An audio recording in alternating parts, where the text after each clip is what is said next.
वैसे तो हिंसा करना बहुत गलत है और हम कभी भी हिंसा का समर्थन नहीं करते हैं, लेकिन आज आपके सामने मुद्दा ही कुछ ऐसा है।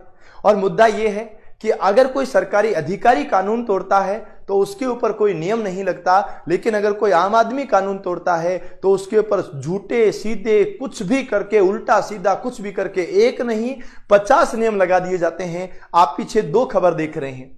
आप पहली खबर यह पढ़िए कि मुआवजे पर अड़े किसान, काम रोका तो एसडीएम ने लात मारी। आप इस खबर को देखिए और इस खबर को देखने के बाद आप एक दूसरी खबर को और देखिए कि दिन में निर्दलीय नरेश ने एसडीएम को थप्पड़ मारा। दोनों में एक चीज कॉमन है, इधर एक एसडीएम किसान को लात मारता है और इधर एक निर्दलीय प्रत्याशी जो एसडीएम को थप्पड़ मारता है। गलती क्या थी? इधर किसान ने लात खाई, किसान के लात खाने की गलती क्या थी? क्यों किसान ने लात इसलिए खा ली क्योंकि उसकी जमीन को सरकार छीन रही थी। वो अपनी जमीन को बचाने के लिए एसडीएम के सामने आ गया और एसडीएम ने उसको लात मारी। सबसे पहला सवाल तो यह है कि जब निर्दलीय प्रत्याशी नरेश मीणा को एसडीएम को थप्पड़ मारा, यह कानून किसने दिया? इसका मतलब इसकी परमिशन किसने दी? तो उससे पहले सवाल यह भी उठना चाहिए कि मुआवजे पर अड़े किसान और एसडीएम ने लात मारी, उसको लात मारने का हक किसने दिया? सरकार के नौकर हैं, सरकार के कर्मचारी हैं, जनता की सेवा करने के लिए बने हैं, तो उनको जनता की सेवा करनी चाहिए, ना कि उसी जनता पर लात मारनी चाहिए। हमें अगर इस मुद्दे की अगर बात करता हूं तो यह जालोर का मुद्दा है, अभी का नहीं है, थोड़ा पुराना मुद्दा है। जालोर का मुद्दा क्या है कि भारतमाला प्रोजेक्ट जो चल रहा था, भारतमाला जो हाईवे बन रहा है, वो जहां से निकल रहा था, है ना, और वहां पर किसी किसान की जमीन आ रही थी।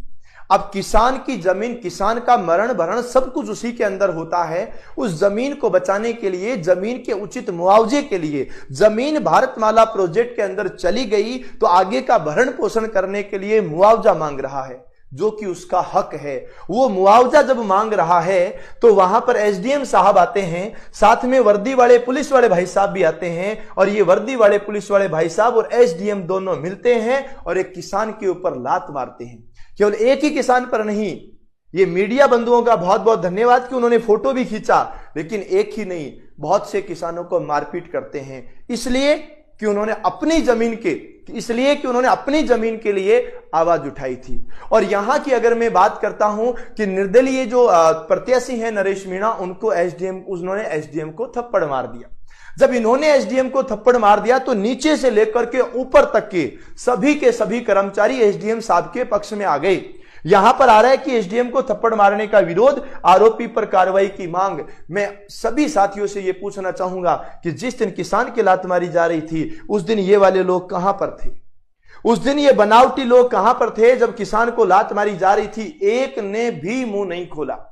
और वास्तविक चीज ये, मैं फिर कह रहा हूं, ये जो हिंसा है इसका हम समर्थन नहीं करते, लेकिन आप ये सोचिएगा कि यहां पर हिंसा क्यों हुई? यहां पर हिंसा इसलिए हुई कि किसान अपनी जमीन को बचा रहा था, और यहां पर हिंसा इसलिए हुई कि ये ग्राम पंचायत जो एक जिले से दूसरे जिले के अंदर आ गई, वो गांव वाले लोग इस बात का विरोध कर रहे थे कि हमें हमारे इसी जिले में रहने दिया जाए, इस ग्राम पंचायत को इधर ही रहने दिया जाए। और इस मामले को लेकर के उन्होंने चुनाव का बहिष्कार कर दिया। जब चुनाव का बहिष्कार कर दिया तो एसडीएम साहब आते हैं और एसडीएम साहब आकर के ग्रामीणों से जबरदस्ती वोट डलवाते हैं। जब प्रत्यक्षदर्शी बताते हैं कि जबरदस्ती वोट डलवाते हैं, तो वहां निर्दलीय प्रत्याशी नरेश मीणा जी वहां पर पहुंचते हैं और उनकी हाथापाई हो जाती है, और हाथापाई के चक्कर में वो थप्पड़ मार देते हैं। मैं ये कहता हूं कि हां, बिल्कुल सही बात है, थप्पड़ मारना कतई सही नहीं है, ये बिल्कुल गलत बात है कि आप थप्पड़ ना मारिए, लेकिन ये कौन सा सही तरीका है? एक ही समाज और एक ही इंसान, लेकिन दो अलग अलग ओहदों को देख करके वो अलग अलग तरीके से बातें करता है। आज इस मामले का पूरा राजनीतिकरण कर दिया गया। आज भी अगर इस गांव के मीडिया की रिपोर्ट्स के अकॉर्डिंग अगर देखें तो आज भी गांव के अंदर जाते हैं तो लोगों का सिर्फ केवल एक ही बात कहना है कि नरेश मीणा गलत नहीं है, उसको गलत बनाया गया है। अगर वो गलत है, आज सरकार कहती है कि इनके ऊपर 15 वांछित मुकदमे चल रहे हैं, पहले से 15 मुकदमे चल रहे हैं, कई मुकदमों में वांछित है। तो मैं ये भी तो पूछना चाहूंगा उस सरकार से, उन कर्मचारियों से, कि अगर ये वांछित है तो इनको गिरफ्तार क्यों नहीं किया था? क्या इस सही मौके का इंतजार कर रहे थे कि कब वो चुनाव लड़े और कब हम उसको गिरफ्तार करें? दूसरी चीज यह है कि जब यह मामला यहां पर हो ही गया था, यह मामला दोपहर में लगभग 12 बजे हुआ और रात को 9 बजे जब रात को 9 बजे भीड़ ने पुलिस की जीप को फूंकी, तो मुझे एक बात बताओ कि दिन के 12 बजे से रात को 9 बजे तक आखिरकार पुलिस इंतजार किस चीज का कर रही थी? जहां तक अगर सीधी सीधी बात कही जाए कि बात यही आती है कि आप सरकारी ओहदे के नीचे आम आदमी को दबाना चाहते हैं, इधर आम आदमी को दबाना चाह रहे हैं। यहां पर बोला कि डीएलसी दर को लेकर विवाद मामला 2 साल से हाईकोर्ट के अंदर है और 90% लोगों ने इसको नकार दिया है।